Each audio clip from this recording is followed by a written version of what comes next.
way he's been able to kind of change his pace on these wickets. Nahid Rishad হোসেনের বোলিংয়ে মুগ্ধ। ভারতের থেকে বাংলাদেশ ভালো দল।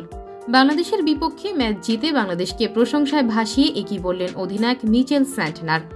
দর্শক, ভারতের বিপক্ষে হেরে চ্যাম্পিয়ন্স ট্রফি শুরু করেছিল বাংলাদেশ, তাই আসরে টিকে থাকতে আজকের ম্যাচে জয়ের বিকল্প ছিল না টাইগারদের। গুরুত্বপূর্ণ এই ম্যাচে 5 উইকেটে হেরেছে নাজমুল হোসেন শান্তর দল। তাতে এক ম্যাচ আগেই আসর থেকে বিদায় নিশ্চিত হয়ে গেছে বাংলাদেশের। একই সাথে সেমির সম্ভাবনা শেষ পাকিস্তানেরও।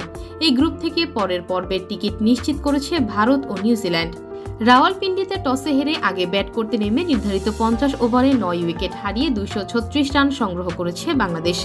এদিকে ম্যাচ জয়ের পর নিউজিল্যান্ড অধিনায়ক মিচেল স্যান্টনার বললেন, বাংলাদেশের বিপক্ষে ম্যাচ খেলে অনেক মজা পেয়েছি, কেননা তাদের ভেতর সম্মান আন্তরিকতা আছে, যেটা আমার কাছে ভালো লেগেছে। তাই আমি মনে করি বাংলাদেশ ভারতের থেকে ভালো দল এবং নাহিদ রিশাদ হোসেনের বোলিংয়ে আমি মুগ্ধ।